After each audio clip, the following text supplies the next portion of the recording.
پہلا بنیادی رشتہ خامند اور بیوی ہے، اور آخری رشتہ بھی خامند اور بیوی ہے۔ لیکن اس وقت ہمارے معاشرے میں خامند سے زیادہ اس کے ماں باپ حق جتلاتے ہیں، خامند سے زیادہ اس کی بہنیں حق جلاتی ہیں، خامند سے زیادہ اس کے رشتہ دار حق جتلاتے ہیں، اور جھوٹی سچی شکایتیں لگا کر بیوی سے متنفر کرتے ہیں، اور کہیں بیوی کو خامند سے متنفر کرتے ہیں، آپس میں لڑائی لڑا کے پھر خوش ہوتے ہیں۔ میرے نبی سے پوچھا جائے یا رسول اللہ آپ کو سب سے زیادہ کس سے پیار ہے، تو آپ نے کہا عائشہ سے۔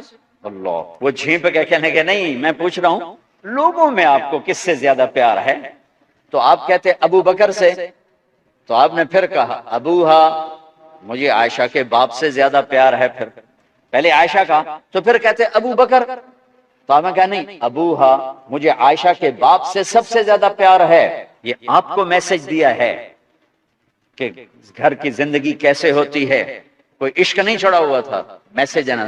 ہم عائشہ چھوٹی عمر کی تھی، ان کو آٹا گوندھ کے دیتے تھے، آٹا گوندھ کے دیتے تھے، پھر جب ان کو آٹا گوندھنا آ گیا پھر چھوڑ دیا، پھر ان کو سامنے بٹھا کر لقمے بنا کے کھلاتے تھے۔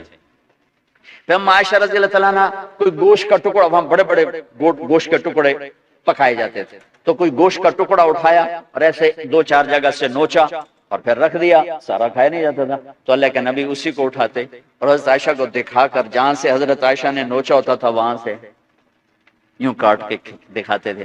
پھر حضرت عائشہ رضی اللہ تعالیٰ نے گلاس اٹھایا پانی پینے کے لیے، جہاں ہونٹ لگائے پہ گلاس رکھ دیا، بڑے بڑے گلاس ہوتے تھے، تو حضرت ہمارے نبی اٹھاتے تھے، جہاں عائشہ کے ہونٹ لگے ہوتے تھے وہاں ہونٹ لگا کے پانی پیتے تھے۔ یہ آپ کو سکھانے کے لیے ہے، اپنے گھر والوں کے ساتھ بیٹھ کے کھانا کھاتے۔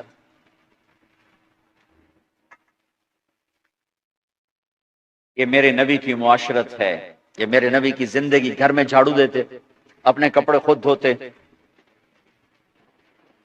کوئی چیزیں بکھری پڑی ہوتی تو بیوی کو نہیں ڈانٹتے، خود اٹھ کے سیٹ کر کے رکھ دیتے، گھر والوں کے ساتھ مل کر برتن دھوتے، صفائی کرتے، گھر والوں کے ساتھ مل کر۔ یہ میرے نبی کی ایک خوبصورت زندگی ہے۔ بھائیو بہنوں، ہم بھلا چکے ہیں بیوی کے لیے خامند کو سب سے بڑا حقدار۔ بعض لڑکیاں ایسی نادانی کرتی ہیں کہ شادی کے بعد بھی اپنے ماں باپ کی آنکھ کو دیکھ کے چلتی ہیں۔ شادی کے بعد سب سے بڑا حق خامند کا ہے، شادی کے بعد سب سے بڑا حق خامند کا ہے۔ ماں باپ پیچھے چلے جاتے ہیں، بہن بھائی پیچھے چلے جاتے ہیں، لیکن یہ نادانیاں بھی دیکھنے کو ملتی ہیں کہ شادی کے بعد بھی ماں باپ اپنی بچی کو اپنے قابو میں رکھنے کی ترتیبیں سوچتے ہیں، تو وہ بھی اپنی بچی کا گھر برباد کر دیتے ہیں۔ میرے نبی سے پوچھا گیا یا رسول اللہ عورت پر سب سے زیادہ کس کا حق ہے، تو آپ نے فرمایا اس کے خامند۔ ایک خاتون ہے، یا رسول اللہ میری شادی ہو رہی ہے تو میرے اوپر میرے خامند کا کیا حق ہے، تو آپ نے ارشاد فرمایا تیرے خامند کے جسم پر زخم ہو، زخموں میں پیپ پڑ جائے اور تو اپنی زبان سے چاٹ کے زخم صاف کرے، تو نے اپنے خامند کا حق ادا نہیں کیا۔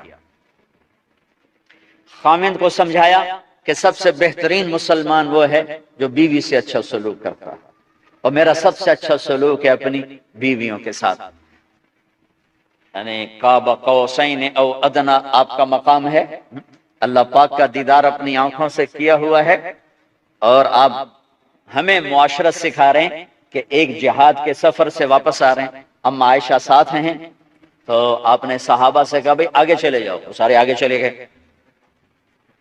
جب سارے نظروں سے غائب ہو گئے تو آپ نے کہا عائشہ دوڑ لگاؤ گی میرے ساتھ؟ عائشہ نے نہیں کہا، میرے نبی نے کہا دوڑ لگاؤ گی؟ آج کل کا کوئی علامہ بھی یہ نہیں کرے گا، عائشہ دوڑ لگاؤ گی میرے ساتھ؟ کہا جی لگاؤں گی، تو دوڑ لگائی۔